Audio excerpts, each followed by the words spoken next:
Welcome to Search for Signs. My name is Gary Willing. If this information interests you, please press the like and subscribe button and press the bell for notifications. Well, howdy-ho! It is the 10th of November, 2020. And I hope you're having a great day wherever you are. Now, if this happens to be the first time you've ever listened to a Search for Signs video, I do want to thank you and welcome you. We have about 300 or so videos talking about Maitreya and the Masters of Wisdom, reading from one of the Masters' articles, and so forth, talking about current events and that kind of thing. Now, you might not know who or what Maitreya is. You might not know what a master is. You might not even know what Maitreya's priorities are. And I do have some background videos that I recorded. The last one was on the 9th of October entitled, When Have I Told You That Christ Has Already Returned to the World? Or has already returned. Now, before you turn off this information, let me just tell you something real quick, okay? It's most important to know Maitreya's priorities because it really is for everybody. Maitreya's biggest priority for the world is that above all, we need to create true and lasting peace. It is not only a necessity, our very survival depends upon it, because the way Maitreya puts it, without sharing there could be no justice, without justice there could be no peace, without peace there could be no future.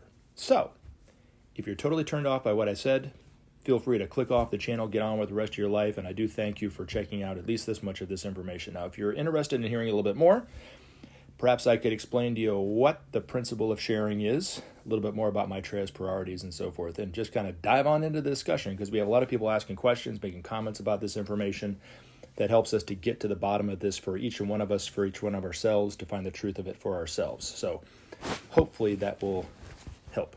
Now, what does Maitreya mean and the Masters mean when they talk about sharing the world's resources? It is an international process. It's when a nation, any nation, gives of the excesses that they don't need, gives it freely to other nations to use for themselves. Because according to the Masters, every nations have an excess of something that they don't need all of that, and then they have needs that they definitely need, right? So other nations have the excesses that they could do to fulfill the need of that nation. So it should be freely given to those nations, back and forth, and by doing so, that will bring about true justice, where everybody has food, clothing, shelter, healthcare, and education, which will lead to trust amongst the nations, trust amongst the peoples, different races, and so forth, which will ultimately bring about peace on all levels, from the individual on up to international peace. So that's what their aim is for the whole world. Now, before I get into the comments for this video, I do want to post or traction on something that I said in the previous video. You might not have heard what I said. You might not have picked up on what I said. But when I was listening to what I had recorded, there was something in it that I just didn't mean to say the way that I said it. I was talking about the peaceful celebrations that have been going in the United States, in D.C., around the White House, in New York, around the world. And I even saw one right down the street from where I live in a park here in Smyrna, where there were hundreds of people celebrating the election results. There was no negative vibes. People weren't calling anybody any names. There was no bad juju. It was truly a joyous celebration for a possible, just a possible, change in directions in the United States and so forth. Now, what I said was that those are Maitreya's people. And that's what I want to take back, okay? So what do I mean by trying to take it back? Well, according to Maitreya, every single person on this planet has within their heart the longing for peace, unity, love, oneness. So even those people who were supporting Trump, who are fighting tooth and nail to keep the system in place that just supports a few at the expense of many and so forth, that aren't interested in peace, intellectually, aren't interested in justice for all, still have that latent within their heart. So everyone without exception is Maitreya's people. He is our brother. He sees us all as brothers and sisters of one family under one God, is the way he sees all of us. So it was not accurate for me to say what I said, because that was more of a divisive kind of thing. So if I offended you because you voted for Trump and you're saddened by this election, I do apologize. Okay. Now, what I meant to say was those people who desire change, maybe aren't doing anything with it, but desire it, are the people that Maitreya can rely on to help save our planet. And they're found on both sides of the aisle, all over the world and in every country. So it's not true to say that if you supported Trump, you're not one of Maitreya's people that they can count on. Just as if somebody was perhaps out there celebrating the election results, doesn't necessarily mean that they are longing for justice for all either. So, you know what I'm saying? So I just wanted to kind of clarify that, because I didn't want to have that comment be divisive. Okay? So, anyway, hopefully that will add to the discussion and help. All right, now let's get on into the comments here. The comment that I really want to address, it's actually a paragraph. And so it's several comments within the comment.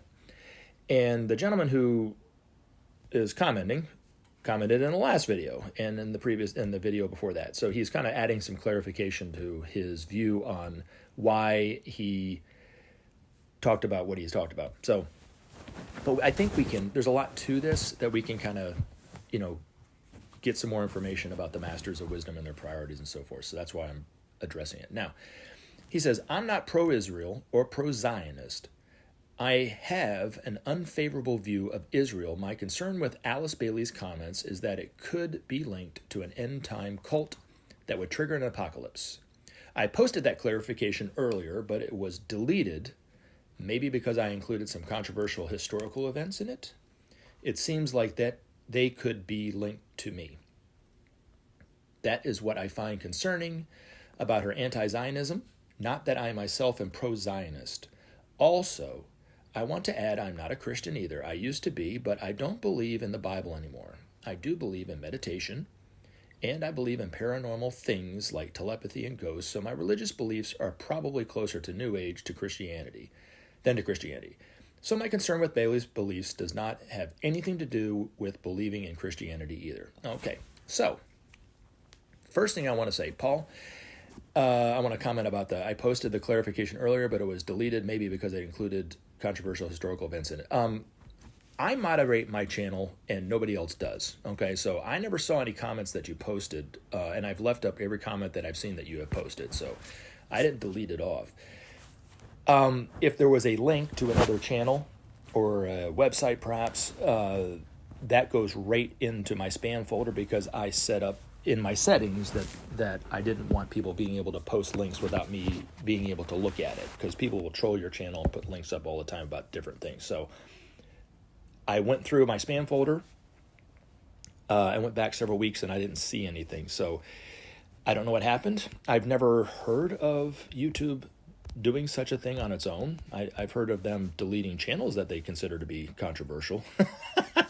But maybe they do, maybe they don't. I don't know. But I know it wasn't me, so I apologize. But if you want to discuss it, or you want me to look at it or something like this, might I suggest just emailing me then, search for signs@mail.com, and I can look at it that way. Okay, bro? All right, thank you very much. Now, the other parts of your comment, you said, I'm not pro-Israel or pro-Zionist. I have an unfavorable view of Israel. My concern with Alice Bailey's statements is it would be linked to an end-time cult that would trigger an apocalypse. So first, let me address who Alice Bailey was. You might know who she was. I know who she was, but other people who are listening to this might have no idea what we're talking about or who we're talking about when it comes to Alice Bailey. Okay, so let me dive on into that one. Alice Bailey was one of 4 individuals whose job and life's purpose it was to bring forth to the public the truth and the information from the Masters, the long-lost, forgotten truth of who and what the Masters were. It started with Helena Blavaksy, Helena Roach, Alice Bailey, and then Benjamin Creme. Now, Alice Bailey and the Master that worked through her were 2 different individuals. The Master, Jwal was residing, or is still, I guess, I don't know, residing in the Himalayas, worked through Alice Bailey, who was living either in Europe, I guess, or America. I can't remember exactly where, but she was English. But anyway. Now, one thing I did want to say, and I don't remember if I said this in the last video or so, Alice Bailey wrote in her autobiography, the unfinished autobiography, that when she worked with that Master, his English wasn't as good as hers. And there were times when she helped him to edit what he wanted to say. And she would say, do you think it might be better to be worded like this, or you think we should use this word instead of that word? And there were times that the Master DK said, sure, let's try that like that. I think that sounds better. And then there were other times he said, no, I think it should stay the way that I wrote it. So they had that kind of partnership in that regard. Now, if, for instance, because you addressed this, I think, before, if I'm not mistaken, about her thinking she was anti-Semitic, and I know she's been labeled as anti-Semitic by people like Constance Kumbi. I don't think that she was. I've never read anything that led me to believe that she was, but let's just say for argument's sake that she was. She had a prejudice toward Jews, right? That has nothing to do with the Master Chual Kul or Maitreya.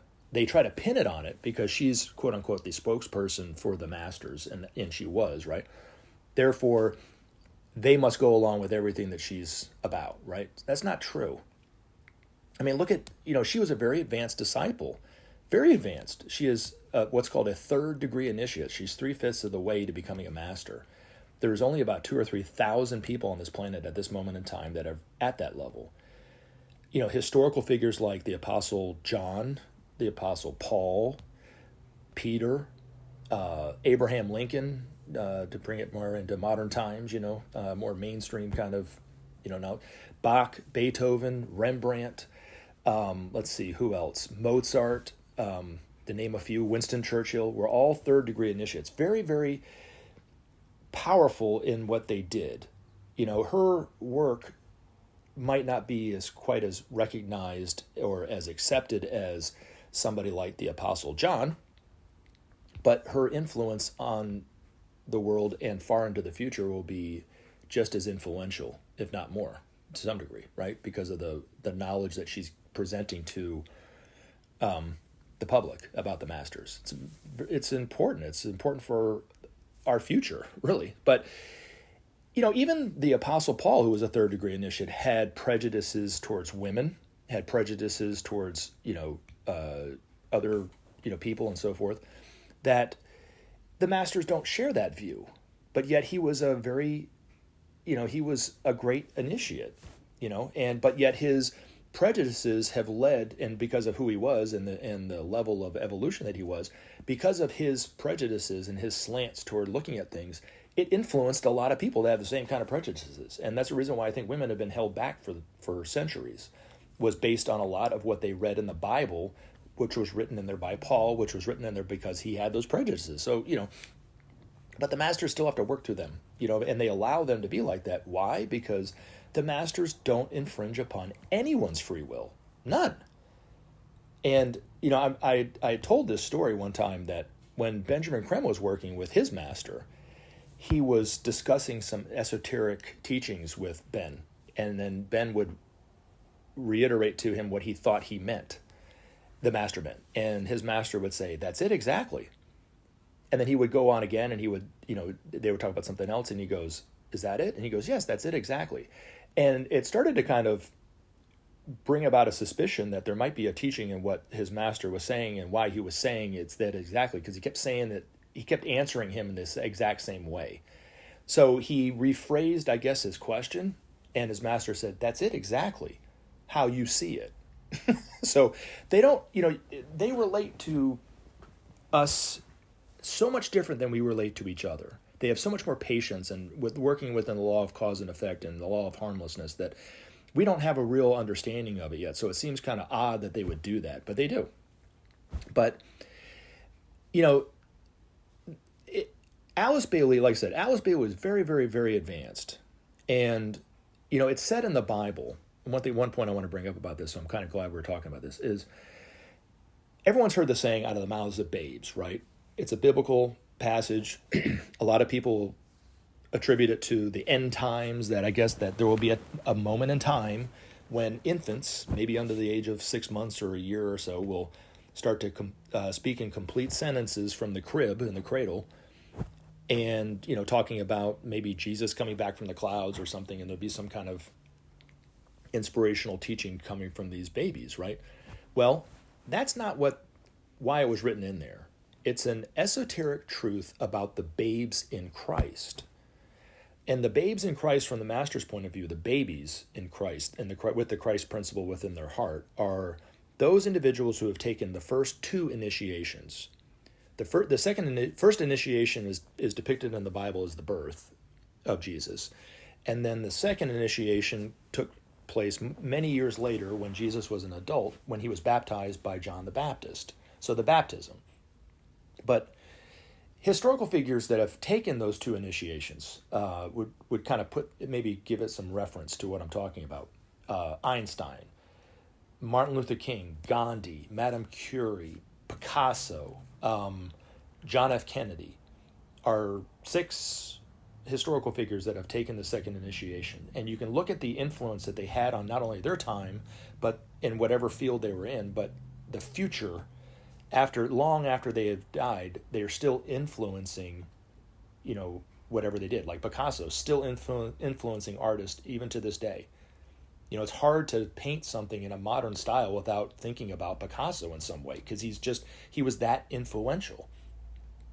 The direction in human rights and racial equality that came about because of someone like Martin Luther King, you can't deny it. You know what I mean? He had such a profound influence on his time, and it's still impacting people for change with racial justice even to this day. But he, from the point of view of the masters, is a baby. We look up to these people like Martin Luther King as the highest members of humanity, and represent the best that we could be, which is true from our perspective to some degree. But from the master's point of view, they're simply babies, And Benjamin Creme talked about it, that he goes, well, if those people like Martin Luther King and Gandhi are babies, what are the big boys like? That's what he said, right? And I remember thinking about that statement. I was like, yeah, there's a lot of truth to that. Well, Alice Bailey, from the point of view of the masters, was a big boy. She was a woman, right? But she's a big boy, right? From the master's point of view. So her influence on her time, like I said, might not be accepted yet, but the work that she did will change the course of human history. Just as, Rembrandt and Mozart changed the course of painting and art and music the way that they did. You know what I mean? You just can't deny it, Where if somebody hadn't been at the level that they were at, we probably would have never heard their name, and they wouldn't have had any influence. We might have heard their name, for instance, but it wouldn't have the same impact on the now as they did, right? So hopefully that answers the question if somebody says, who is Alice Bailey? Now, what we were talking about with this, and I'm not addressing this necessarily to you, Paul, because I know you're just making a comment, but you're always really good about posting these comments, these questions, and it really kind of sparks me to talk about something. So anyway, I thank you for that. Now, the Zionists are the fascists in Israel, just like there's fascists in every country, but there's fascists within the United States government that don't care about democracy, they don't care about the will of the people. It is about whatever they want, right? Well, the Zionists don't speak for all Israelis, right? But they are fascists. They're very violent. They're the ones that started terrorism to begin with. But the Antichrist is an energy, and we talked about this, and that's directly related to the Antichrist energy. The Zionists and the fascists that are around the world today are very much aligned with this. But during World War II, the Axis powers of the Nazis in Germany, the fascists in Italy, and the militarists in Japan made up the triangle for the force of what we would call the Antichrist to be released into the world. Now, when the Allies beat the Axis powers in that war, it was sealing off the door to the domain of which evil dwells. So there's an esoteric principle, and it says, may it seal the door where evil dwells, right? That's the line in the great invocation that I'm referring to. And that door was actually closing on the forces of darkness, the masters of involution. Now, they were able to get their foot in the door to keep it from closing on them all the way, and then if it had closed on them all the way, their influence on humanity would be negligible at this moment in time. But they didn't. That door didn't close all the way, and they were able to kind of slip out a little bit. And that resurfaced again right after World War II, in the Zionist movement in Israel. So once the Israeli state was, reestablished, then that Zionist movement, within that movement, created another point of darkness. Then that also appeared in Eastern Europe, around Yugoslavia and the Baltic states. And then once the Pentagon was formed here in the United States, well, then sure as a world, that found a new woman in that whole thing. And since then, like I was talking about in the last video, that nefarious force of the Pentagon has been very, very, very influential on American politics and the administration since then. And even the Democrats have been influenced by that energy to some degree. But according to Ben's master, the presidents of the Republican Party, for whatever reason, have been more influenced by that energy than the Democrats. And I was thinking at the time that this would be the height of it, but it seems like it's even gone even higher, right? But during George W. Bush's administration, it was clear you could see the forces of darkness at work. The foreign policies that they put out, the war against terrorism, the removal of treaties and so forth that set world affairs and political affairs and geopolitics back decades. You know, we had made so much progress, you know, since the early 70s, late 60s, early 70s to when Bush took over. And then we went right back into the Cold War era of thinking. It was the forces of darkness doing this, right? And then, you know, once he left power, they kind of, I think it kind of waned a little bit under Obama, you know, but obviously he was influenced by that energy to some degree. And then it seemed like it just shot through the roof with the Trump administration. And that's what I was talking about, you know, and to the point where I think that the Trump administration is probably more used by the forces of darkness than even the Bush administration was under George W. Bush. And I've mentioned this before, hinted at it, I guess, but, you know, it's my perception of the Trump administration that the illusion that people have that Trump is this demigod, that is just this pure, you know, political figure and public figure that, you know, is being used by divine forces, and the hand of God is moving him here or there, and he can do no wrong. All that is an illusion. And I think that it's an illusion that's been created by the forces of darkness, and they use what you would consider your strength against yourself to get their work done. And so they're using the religious fervor of the religious faithful in this country against them. And so they're seeing a person who is clearly not a Christian type of person, and yet they think that he's God's right-hand man. You know, and they put him up on this pedestal like he's a god. They're worshiping a false idol, to put it in Christian terms, really. Now, if we could go back 25, 30 years ago when Donald Trump was just a playboy in New York, right? You know, banging all these playboy playmates, you know, and that's what people loved about the guy. They thought he was rich, you know, or he looked rich or whatever, like this, lived the rich life, I guess, and that's what they wanted. You know, he was a developer in New York, but he was just an ordinary person. Nobody looked up to him as this demigod back then. And then he takes, you know, he runs for office, and then he becomes, you know, the president of the United States. And it's like he's this god. He's not. He's Donald fucking Trump, you know. And anybody that's not swept up into that illusion sees it very clearly. And it, you know, they can't understand why these religious people are so caught up into him. You know, I mean, here's a guy that, you know, I mean, I could list it for days, the stuff that he's done that I would consider to not be Christian values, right? But yet they consider him to be the pinnacle of Christianity now. It's an illusion, and I think it's an illusion that was created by the forces of darkness, and because they did it under the Bush administration. I saw it during that same thing, not to the extent that I even see it to today. So that's the danger in what's going on with this. That's that energy. That's the reason why I talked about it. So hopefully that helps, and I always like you commenting, Paul, because it helps to trigger me to think about something. Now, in terms of what you said at the end, where it says, I used to be a Christian, but I don't believe in the Bible anymore, may I make a suggestion to you, if I may? Okay. You don't have to believe in the Bible to see the truths in the Bible. Just as you don't have to believe in anything that I'm talking about in this information about Maitreya, the Master's Way. You don't have to believe in benjamincreme, what he said, or Alice Bailey or anything. You don't have to believe in any of that. But it would seem to any sane thinking person that we do need to do something about the pollution in this on our planet. It's getting bad, right? And we do need to maybe create peace, and we do need to end hunger, and we do need to create justice for not only a few countries here or there or a few individuals, but for everyone on this planet without exception. It would make sense, right? So to me, it always boggles my mind how a fundamentalist Christian cannot look at this and go, yes, we need to end hunger. That makes sense.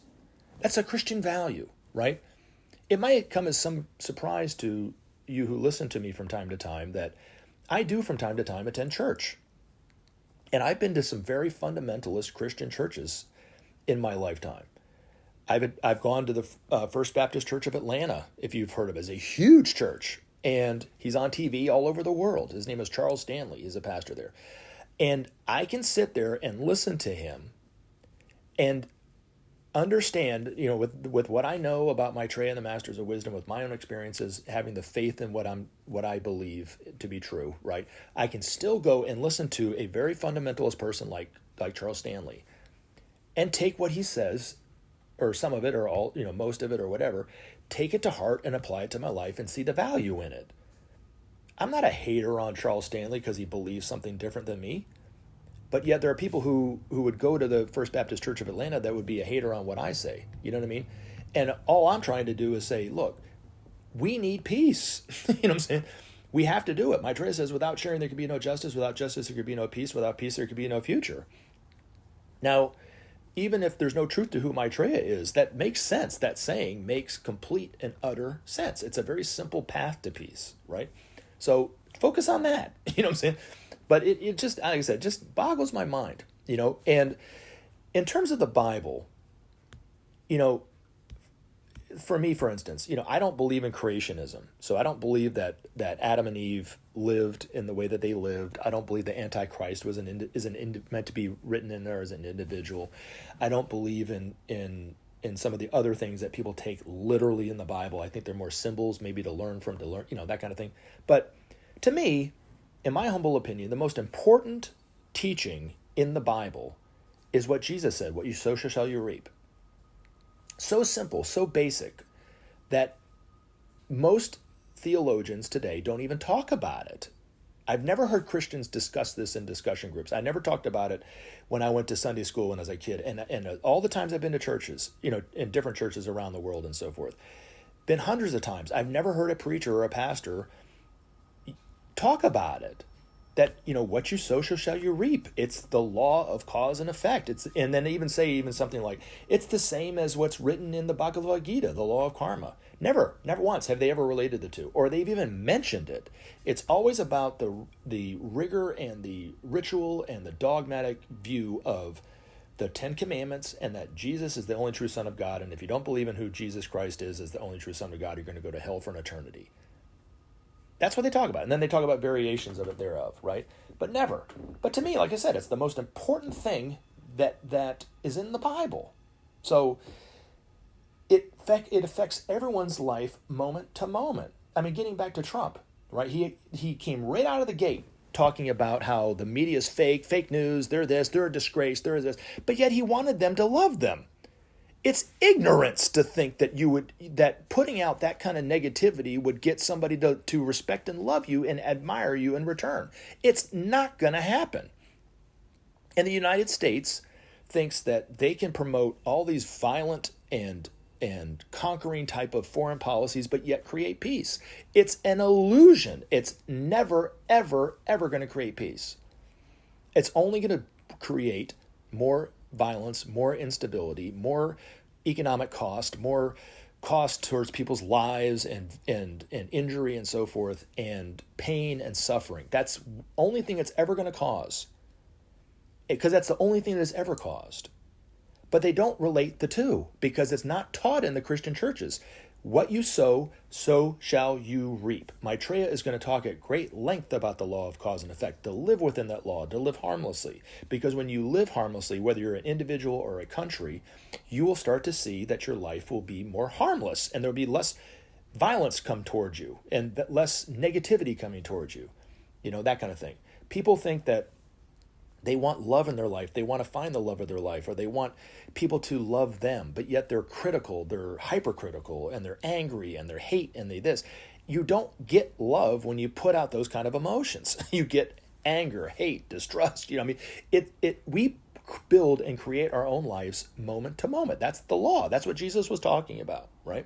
So that's where I see that you can learn from the Bible and not necessarily believe in what the fundamentalist Christians' view of the Bible is. So that was my suggestion to you. So hopefully that helps, because, you know, to me it just, you know, it kind of makes sense. You know, and then looking at, you know, being able to take this information and it not being black or white and throwing the baby out with the bathwater and kind of using it too, right?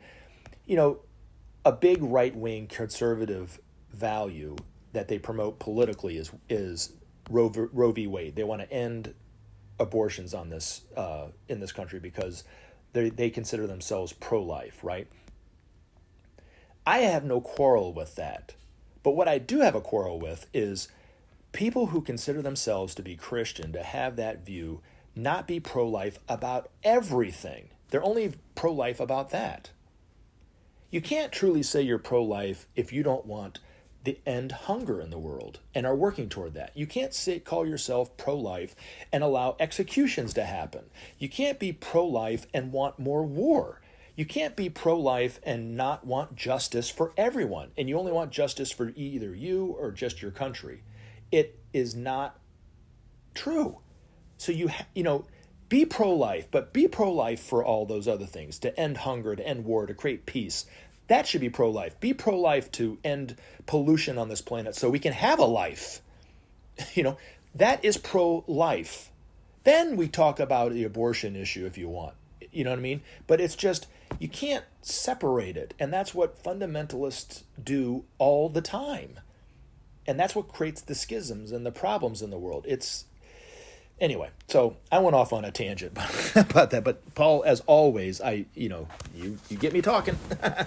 Now, I did want to hopefully add to the discussion with this when you're talking about Alice Bailey, but to read one of Benjamin Creme's master's article entitled "The Perennial Light of Truth," because he's talking about the first person to bring forth the knowledge of and truth of the masters to the public, Helena Blavaksy, the founder of the Theosophical Society, and talks about his work, but he also talks about what it's going to mean for humanity. So hopefully this will help too. And if you have a prejudice toward Alice Bailey and Helena Blavaksy and even Benjamin Creme, hopefully this can shed a light, some light on it, because I think in the future we'll look at these individuals differently, much differently than we do today.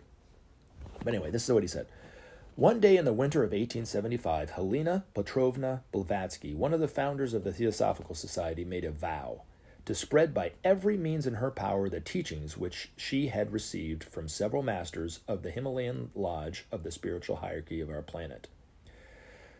True to her vow, she set to work to inform the world of these teachings. Her books, The Secret Doctrine, Isis Unveiled, and The Key to Theosophy, are testimony to her indefatigable industry and will in the face of great physical illness.